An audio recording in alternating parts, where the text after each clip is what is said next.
Oh boy, am I hungry. I want fries, a hamburger. No, make that 2 fries. You want anything? What's your special today? Episode 5.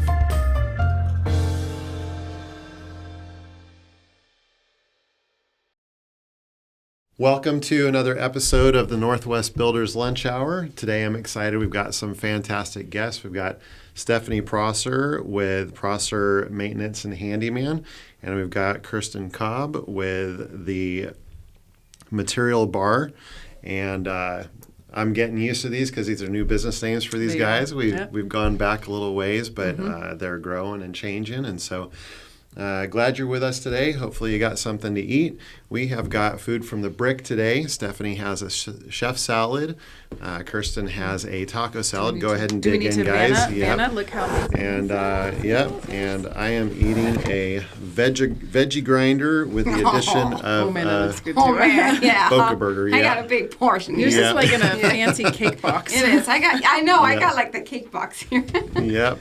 So good eats, and our mission here at the Northwest Builders Lunch Hour, hosted by Truss Components, is to gain insights and information that bring value to builders in the Pacific Northwest as we enjoy lunch and share fun and informative conversations. So today, like I said, we're talking with Stephanie and Kerstin. Stephanie is the chief firefighter at her business. Yep. And Kerstin is the owner and lead designer. So we'll just go ahead and jump in. Do we want to do rock, paper, scissors, or does someone want to volunteer to go first? What I'd like to do is just ask the question, starting probably with how your parents met. Okay, maybe a little bit more recent than that. But, how did you get a start into the working world, and then how did it lead you toward where you're at now, owning your own business and the type of business that you do? Do you want? I'll let you decide who goes first. Yeah. I can go. I was just thinking okay. about, where do I want to start? Or when did I learn? I realized I had an entrepreneur spirit. I think that's the best way to start it. Okay. I was in high school, actually, and I was put into a management position. And I was like 15 because I started working at 14. Okay. And I thought that was very odd at 15 to be put. It was a gas station, but still, I was like, man, okay, all right. 'Cause he's like, you're just very responsible, and so I did. And in that, I learned I really took off with it. So I really enjoyed it. And I was like, man, I want to own my own business. But I was like, but what do I want to own a business in? I ended up being the manager several at a grocery store, at a restaurant, because I'd always worked 3 jobs. So. But I was like, oh, man, I know I have this spirit. I love doing this. I don't know what it is I want to do. I thought I was going to own a restaurant because I had run everything in a restaurant. But I knew I had an entrepreneurial spirit. But then I joined the Army. Oh, yeah. Yes, I joined the Army because I lived in a very small town on the East Coast, and I wanted to see the world and not work 4 jobs to pay through college. So I joined them because they paid for school. And thank you for your service. Oh, yes. But I then quickly realized in the Army you can't embrace your entrepreneurial spirit. So that was very hard for me. Okay. I did like the Army, but I had that spirit in me, and you kind of have to be told what to do, when to do, how to do it, where to do it, which is great. I never take back. It got me to where I am today. But I definitely learned in the Army I need to own my own business. Right. So I got out, but it was funny. I got out, and then I worked as a contractor for the military for another couple of years. What kind of work were you doing?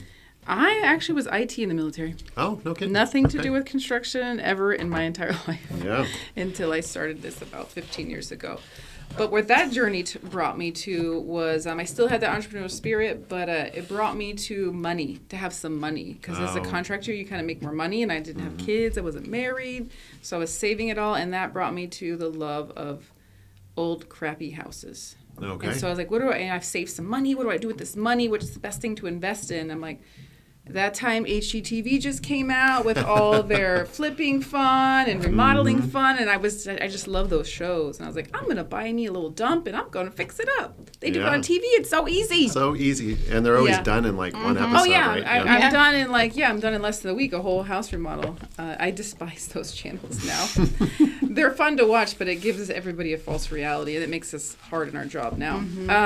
But with that, it brought me to all these stepping stones. Kind of bring you to where you are today. And in that, I loved it so much. I still had my day job where I managed overseas projects for IT stuff.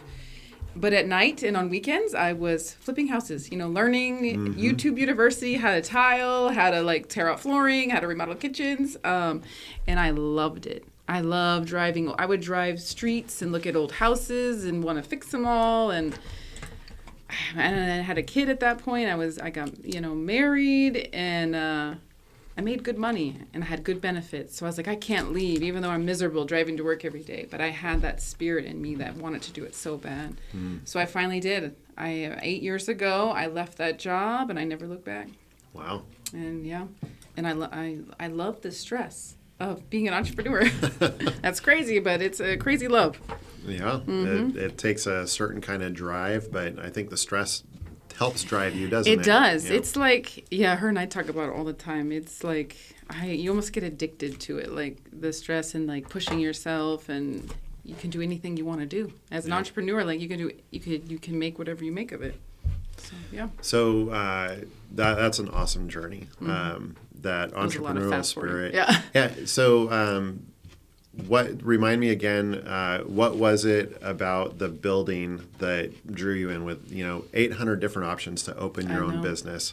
Did you know early on that it was going to be a building direction, or did you just know early on it needed to be your own business? I just knew it needed to be my own business. Yeah. Because at one point I was going to have a coffee shop. When I was in the Army, one of my commanders actually, we would sit in Iraq and we would literally daydream about opening a coffee shop and a tea shop. We would talk about it.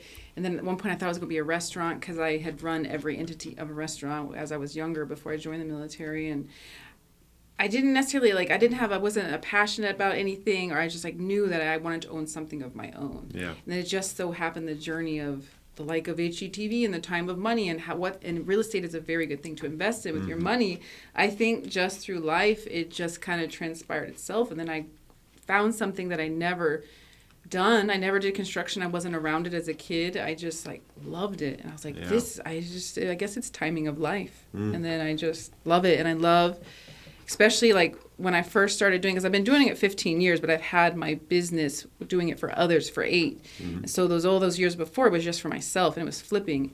And you typically take the crappiest house in a neighborhood and fix it. And with that became a love too of everybody coming by. Oh my God, thank you so much. This house has been a crappy. It's hurting everybody's values in the community, and I love that too because I love to help people. Yeah. So I was like, I love this, and then I'm helping everybody. I love that everybody's coming over, and I think it just grew from there. The love of it, and then wanting to take all of them.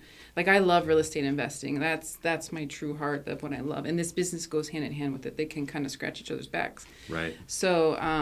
Yeah, we just, we'll fast forward to what we do now, but that's kind of what we do now in the building we're in now. It's the same thing. All the community members stop by. They're so excited. It helps just the community and the value of for everybody so much. So, yeah. Awesome. And, looking back at that whole part-time while you had another job, doing real estate for yourself is something that kind of fits into that.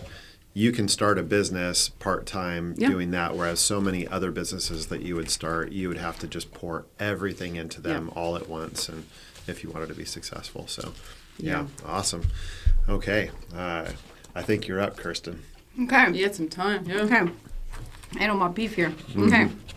What was the question? How'd you get into it, huh? Oh, boy. Well, so I was born and raised in Germany. A little town 45 minutes out of Nuremberg in Ansbach, and my mom was an American soldier. So I actually was, I was raised, I have both citizenships, German and English, and or American. And my mom came to Germany when she was, I believe, 19. With the military, it was her first duty station.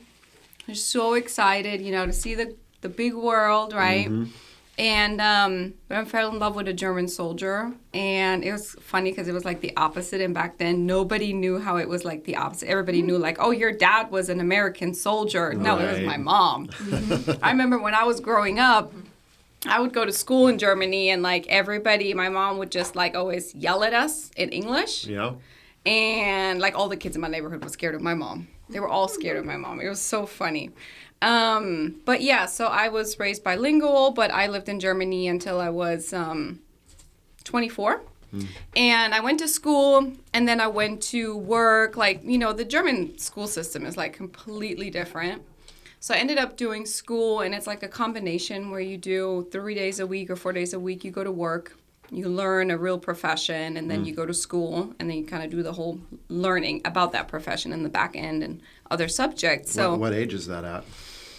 about 18. Okay. Yeah. So kind of like a vocational aspect towards the end of high school. Yeah, it's like Okay. basically you kind of like 18, 19, depending on the year that you started, you finish high school, but our high school just goes way more in depth and longer. I one time read that when you do like high school in Germany, it's almost like an associate's degree in the U.S. No, sorry, I don't know if that's true, but anyway, like so I very early on they start separating you in school, so I went towards the business route, and you know, learn accounting, bookkeeping at a very young age. And then I ended up working at this really cool fashion store. I loved it. And very good when it came to branding, marketing, just having like that brand voice is something that I've learned very early on that it really well worked for that business. So here I was working there, learning like the ins and outs. And I kind of like naturally would always learn, this is how it goes. This is the process. This is what they're doing. It's, you know, just a big old circle. So I was like, man, this is fun. And I would always tell my mom, like, yes, like, I'm going to have a business one day. And same thing. It's like, I didn't know what, you know, but I kind of grew up with that entrepreneurial spirit because my dad, after, you know, they had kids and then my mom wanted him to leave the German military. And then he was a custom home builder. Okay. He was a custom home builder. And then he had another business where he was, I do not know what that word is in English, Gerüstverleih. I don't either. Yeah, I'm sorry. It's you know the stuff when you're going on a high rise and you have to have like all the metal and like you click. It's almost like Lego. You click it in so the guys can go up. So that he had like Scaffolding? yes, yes, he had all of that was his equipment, and that was another business where he was just renting that out to other companies. But I was like, I remember when I was growing up, I was like on the job sites and then we were building this house and building that house. So that was always really cool. So, you know, I always knew, yeah, I wanted a business because I feel like I just had all these ideas. And sometimes you land in positions, and I feel like that's what kind of happened in that company, that fashion. So even though I loved it there, I was there at the wrong time, and I could tell because I didn't get the opportunities that I needed to fulfill, you know, everything that I can bring to the table. So then I ended up going to UPS in Germany. Now, Oh, no kidding. UPS, and it was really cool how I got in there through a friend of a friend, you know. I got connected with the sales manager. Now, this is UPS, the business-to-business department, the sales department. Okay. Okay, this is, nobody is in a truck and delivering. This is the actual sales department that sits in an office where the salespeople go out and they will recruit and, like, find bigger companies that have a lot of package volume. Right. And get them signed up on accounts with UPS and then negotiate package pricing and things like that, right? But it was so cool because I feel like I was so young, and then I'll never forget how the district manager or like the, you know, the manager right there, and Germany is like one of the biggest territories outside of the U.S. He was just a real sales guy. Like, he could sell you anything. He reminds me of the movie The Wolf with Leonardo DiCaprio. Oh, yeah. The Wolf of Wall Street. Yes, yeah. exactly. The Wolf of Wall Street. And he was just like, you can just like, you know, he could sell anything. And I guess I was there at the right time. And he would just teach me so much. And he always said, and he was not like, he was very, very hard on me. Like, he was like, I'm young, and he's just like, Kerstin, no, do it again. Like, I was trying to do reports for him, and, he like 10 times, he would send me back, no, do it again. I was staying late. He didn't care. It's like there was no rules. It was just like getting it right. You're going home when it's right, Again, Germany is very different, too. So I just, like, learned everything from him when it came to sales. And then, it came that I ended up actually meeting my ex-husband, and he was an American soldier. And then I'll never forget when I told him, I'm like, hey, I'm going to be moving to the U.S. I always wanted to move to the U.S. We actually have family in the U.S. And so he was really sad. And he looked at me and he said, Kerstin, you'll be just fine. You just have to sell some kind of, like, product or something. Have a profession where you sell. And you'll be just fine. He saw that in you, yeah. He did, and it's really funny because we are going to Germany in just a couple of weeks, and now after like 10 years, I connected with him, and I'm gonna go see him, and he's super excited. Yeah. So anyhow, let me fast forward. So then we come to the U.S. We go down to Savannah first. That's where my ex-husband was stationed, and I'm like fresh out of Germany. I didn't understand a single word. I'm like, okay, and then I had the hardest time finding a job. Because, it's like nobody can read your references, military spouse, you're going to leave again. Like, I ended up finding a job as a receptionist at a countertop fabricator. Oh, no kidding. Okay. Yeah. And I was like, okay, well, whatever. I just need to make some kind of money and start somewhere. And I usually, I'm never afraid to get my hands dirty. So I'm like, okay, cool. So I started working there. And European market, we don't do a lot of hard surface like that. It's really more like maybe 25% at this point, right? So 10 years ago, it was like nothing.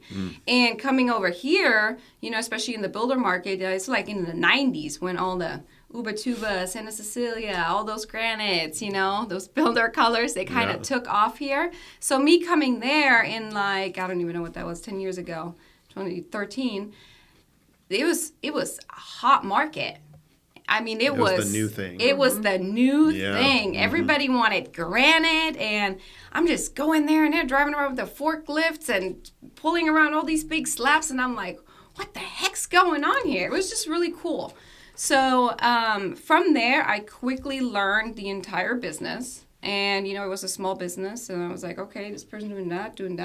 Okay, this is pretty easy. So before I know it, 2 years later, it was like I was pretty much doing a lot of the, supporting the scheduling and all that, but like running all of the materials and everything. And got all of that knowledge, and then really enjoyed just working in that industry and getting to know like the American way of the construction industry, which is so different where I come from. And then we got restationed and kind of ended up picking the Pacific Northwest. And I said, I'm going to do this. I'm going to stay in this industry. I ended up studying for kitchen and bath, an associate's degree. Okay.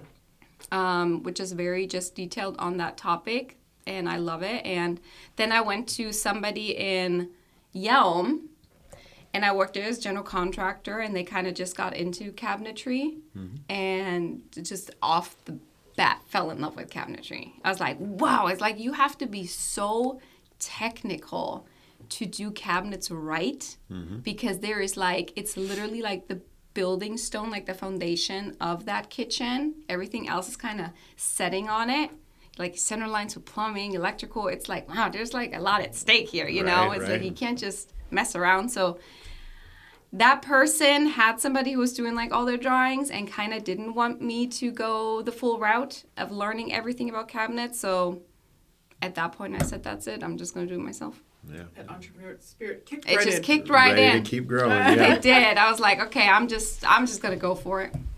So is that 10 years ago then? That it's more recent than that? Yeah, it was 6 years ago. 6 years ago. So this is it's my 6th year in business. Pretty much 6 years ago, yeah. Yeah. It's my 7th year. Okay. Tell me about that. Yeah. I know. That was a funny story. I know. Well, we network, and I think you know about Ignite You. Yes. Yeah. Oh, yeah. You're one of your guys. You're in there. That's how we met. Okay. We had a 1-to-1. Yeah. Well, I went to Ignite You. I've never been networking in the USA. Somebody keeps telling me, Jody, she's one of our reps, one of the material reps. she just said, girl, you need to, because I was telling her I'm trying to go out on my own and I'm going to start this business. And she said, well, then you need to go networking. I said, what kind of tip do you have for me? You've been in this industry. She said, you need to go networking. I'm like, what's networking? You go and have coffee with people and you meet people. I'm like, oh, cool, sweet. Where do I do that? So it's Googling on Facebook or whatever, Facebooking, and found Ignite U. And then I went there, and after a couple of meetings, because I told people I'm a kitchen designer, I specialize in cabinetry. After a couple of meetings, people constantly come by. You need to talk to Stephanie. Do you know Stephanie? I'm like, no, I don't know. Who is this Stephanie everybody keeps telling me about? And they were telling me at that point she was the only contractor in that group, and that was a big group. Mm-hmm. And they were like, she remodels kitchens. You supply cabinets. Y'all two should sit together and meet. No I'm joke. like, oh, okay. Yeah. So at some point we got connected and we literally had a 1-to-1. And she just moved into her first space, literally like the week before signed a lease or something. Yeah, I wasn't there that long. And she was telling me how she would really prefer the bigger unit because it had a roll gate. But it's going to be hard. You know, it's a big leap to take that on your own. Yeah, it's And cost, we were kind of just like, well, you seem pretty nice. She's like, you seem pretty nice. We kind of work together, like we do the same industry, and then we literally were like, all right, let's just move in together. We literally walked to the window, looked inside, and we're like, I think this could work. Mm-hmm. And we Figured made it out, work, yeah. yeah. We did. Awesome. It was like a month later. Yeah. It was a really good collaboration. Yeah, no kidding. Yeah. And that's a collaboration that has suited you guys both well now for 6 years. Amazingly. And now Yeah. you just both recently moved buildings. So you outgrew that space. Is this the first move that you've made, or have you moved in the intermediate period as well? Or I had done like a little couple before because I took, I worked at home and then I got like a small storage space and then I worked up to that small office that had a small storage space, but I quickly outgrew it, quickly. I was like, this isn't even working because I had my office here, the storage space at a different facility, and then met her and I'm like, man, this would be nice. I could have it all in one. But that's the first time in 6 years that we moved. Well, we kept growing where we're at. So we had one unit. Mm-hmm. And then we got because it's like, it's like prime storage. So the front is office space and then you can rent like big bays. oh, okay. So we had the one and then we got the second one, which is the roll. Like this one was like a showroom type real office. This was like the roll gate one. And then it's like we did that for, I don't know, maybe a year. And then we were like busting at the seams again. And so it worked out perfectly. The unit right behind us opened up. And then the one right behind this one opened up. So we ended up with 4. And then we just did little accesses to all 4 of them. Right, So, it's taking over the building. Yeah. And then it's like, man, we're busting at the seams. And we started looking for a building like 2 years ago, maybe. Yeah. It's so expensive. We're like, holy crap. But we kept looking and looking. And there's a place right by where we live. It's a real crap hole. Been looking. I've wanted that building for 15 years. I've been driving by that building. I'm like, man, that piece of crap building with the blue tarp, man. Yep, the one with all the opportunity for someone with a Yes. vision. Yes. Mm-hmm. Awesome. And it wasn't on the market, but I was like, man, we send letters. Mm-hmm. We'll like stock them online, find them, send a letter. Don't get a response, send another letter. Mm-hmm. And then we finally got a response. And he was like, I don't want to sell it. We're like, oh. But he's like, I'll lease it. I looked at her. I'm like, how the heck is he going to lease this? It's literally falling in. Like, I don't know. Like, I said, oh, well, let's just meet him. Let's just go walk the building and meet him. Mm-hmm. But, we told him how excited we were and all the visions we had and how we love Lakewood. We live in Lakewood. I've always lived in Lakewood since I've been here for about 15 years. And I guess we sold him on our, awesome personalities because he's like, man, you girls got vision. I'd love to see something happen with this building. Yeah, I mean, when we met him, he was in a holding contract with some folks out of California because he owns the strip mall next to it and then the other one next to it. And this is kind of the rundown building in the middle. Yeah. So he was in a kind of a holding contract. I think it was 2-3 months or something like that. Some folks down there.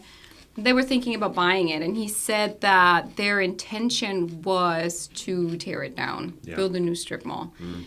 But as we were walking this building with him, he constantly referred to the history of the building. Mm-hmm. It's built in 1938. It used to be the old fire tower, with the city of Lakewood, and It's a very famous, like the BB glass shop, like it's pretty famous in the area. And, you know, he was very excited. It's like his eyes lit up when he talked about the history of this building. So we told him that, you know, our goal is not to take anything down or take anything away from this building. Our goal is literally to bring it back to its original charm, improve it how it needs to be, and like let people back into this really cool historic building of the city of Lakewood. Yeah. And that's what sold him, yeah. Awesome. Yep, that personal connection there. Right. I did. Yeah. So now that you are moved into the building, and you've been in that process recently, so tell me about what you guys do in that building. Yeah, so, well, it took us a year to get into that building.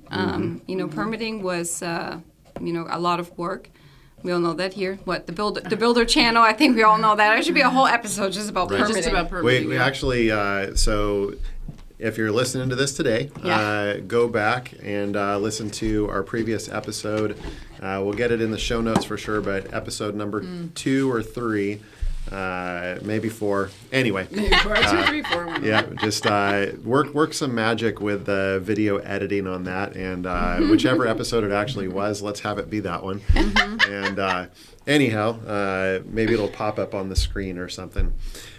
Anyhow, my guests very recently were at the building official for the city of Olympia and a field inspector.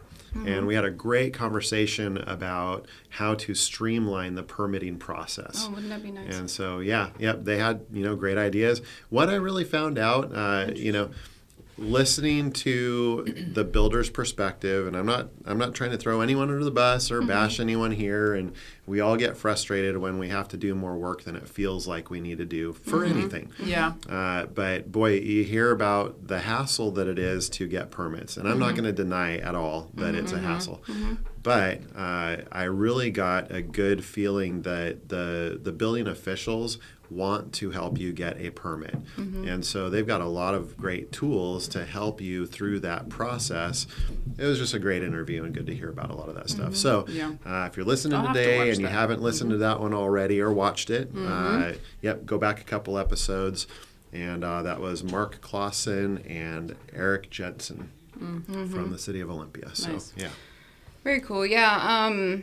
Yeah. Well, it took a long time. Okay. And it was a lot of work, which we don't have a problem with work. We just don't like when it's, you know, sitting there and it's out of our hands and, you know, what's it doing? So, but it took a lot of time, and then I think we ended up getting our permit in like February, something like that. And it took all the way until the end of June to get our final occupancy or sign off and get approved. And we literally, I think that was a Friday, June 30th, June 30th, and Friday. we literally were out. That was our won't last forget day that in the ever. old office, and we were just pack everything up, Oh, get it man. in the trucks, and that Yep. weekend was crazy. I and can imagine. Oh, we were dead set. We're like, we're not paying another month of rent, double rent that we've been paying all year. Yeah, We literally. yeah. were like, So we literally moved in that weekend, and so you know, in the old space we shared our space, in the new space we're sharing our space. And what we actually do is, for my company, we are very well known as King's Kitchen.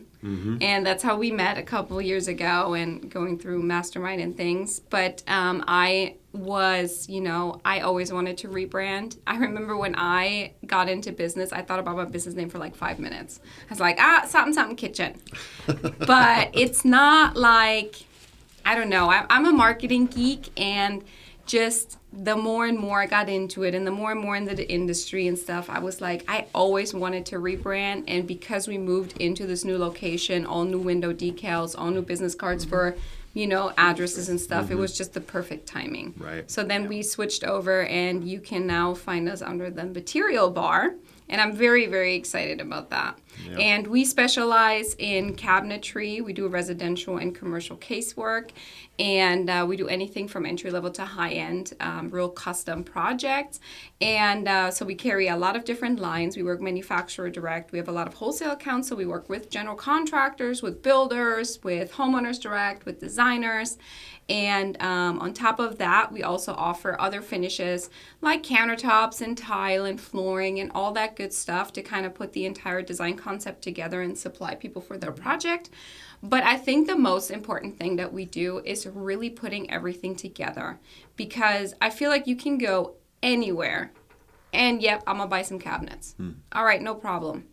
But to go into a space, for me to go out, and we are 3 designers at this point, plus other team members, but it's really about us coming out and kind of assessing the space and understanding, well, what can we do in this space to really put together the concept that you're looking for. And a lot of times it's like, let's say somebody taking over a new house. I just did that like this week. I had a meeting with somebody and they're getting into a new house. It's a dated house.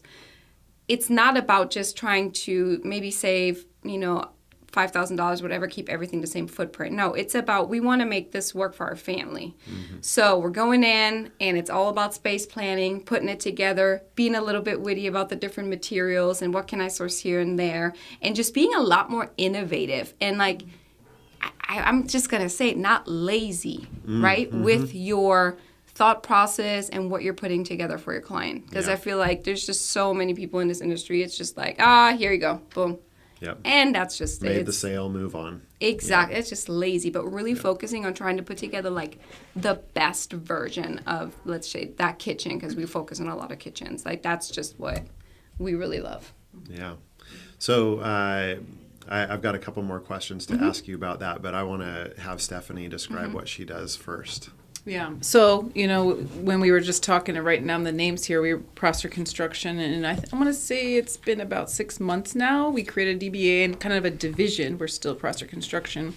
Because when I started this 8 years ago, I was a GC that did kitchen remodels. That was our big thing. Kitchen remodels, bathroom remodels, like all those things. And anybody that's in business learns you kind of evolve. When you're a GC at first, you come in and you're like, I'm going to do it all. I'm going to take every job because I'm just starting my business. And then you kind of learn what you're really good at, what you're really passionate at, what your teammates, good, bad, and others, and subs you have. So I do personally love kitchen remodels. Like when I buy my own flip or my own product, that's my favorite thing to do. But through the last 8 years and then getting through COVID, I got into kind of trying to diversify and not put all your eggs in one basket. I ended up into like property managements, like doing turnovers, and she always tells me I'm very good at like punch lists. Yeah. It's like something I wouldn't say it's my favorite thing to do, but I'm really detail oriented. Like when I see labeling, I get all geeked out, about organization. So I'm very good at walking a house and like, especially if a tenant just moved out and a new tenant needs to move in, because I have Airbnb, so I kind of have that mindset anyways. I pick it apart and know what needs to be put back together. So I became very proficient at property management stuff and doing turnovers, and it's become like a whole division. That's kind of why we started that new property management or maintenance and handyman services, because we literally will go in, get it all ready, all put back together, and then we take, with property management companies, they have work orders. So we are very proficient at their different softwares and taking them in. We've just become really good at the process of doing it. And it's kind of aligned with my obsession personally with real estate and wanting a real estate empire. It goes hand in hand. It serves both, because now, this company can work on my rentals and my Airbnbs, and it's like, hey, this is exactly serving what it needs to do. And I've learned from my team, it's an easier process with management versus remodels. I've learned I just like it better. And it's all at this point about what are you really good at? What is your team good at it? So we've kind of gone that route and haven't really looked back. So in the space that we're, together, we work so well. Even before, like, we always share work back and forth. Like, I'd always get my cabinets with her. If she needed sometimes I GC some of her jobs, because that's not what she likes to do. She likes to do cabinets, countertops, and so it worked beautifully. And we sit right next to each other, and so it was awesome. And I get my materials from her, so it made it easier for me. Or I'd hand my clients over to her, she picks all the materials, and then it just is always worked that way. And even now that we've shifted more out of it, she always passes handyman services, or we'll do their demo on certain projects. So we just pass work back and forth, and we always network the same way as well. But, and we're also, we learned during COVID, I feel like you're always evolving as a company. Some things in the industry that are lacking, like during COVID, with property management, you always need blinds. when you're always doing internal blinds. It was so difficult during COVID to get blinds, like especially you just have to run to Home Depot really quick and you're waiting 2 hours on someone to cut on the machine, which is super frustrating. And there was just a shortage period. And then there was a shortage of screens because that's something that tenants tend to break and pull out all the times too. So during that, even now, we still do it a lot and there's still a shortage. Like we're going to launch a new division for blinds and window coverings. Good for you. And this just happened probably in the last 2 weeks. And so we'll have a little area in the showroom that has the blinds and window coverings and I'll be out marketing that. But just learning the different things and shortages that I think your company will snowball into where you go and what you're doing. Yep. Where are your opportunities? And, Exactly. Yeah. Where life or these different situations take you. So it's quite interesting. And I see, I have my certifications. We have our women, federal, state, veterans, service-disabled veterans. So it's also another way.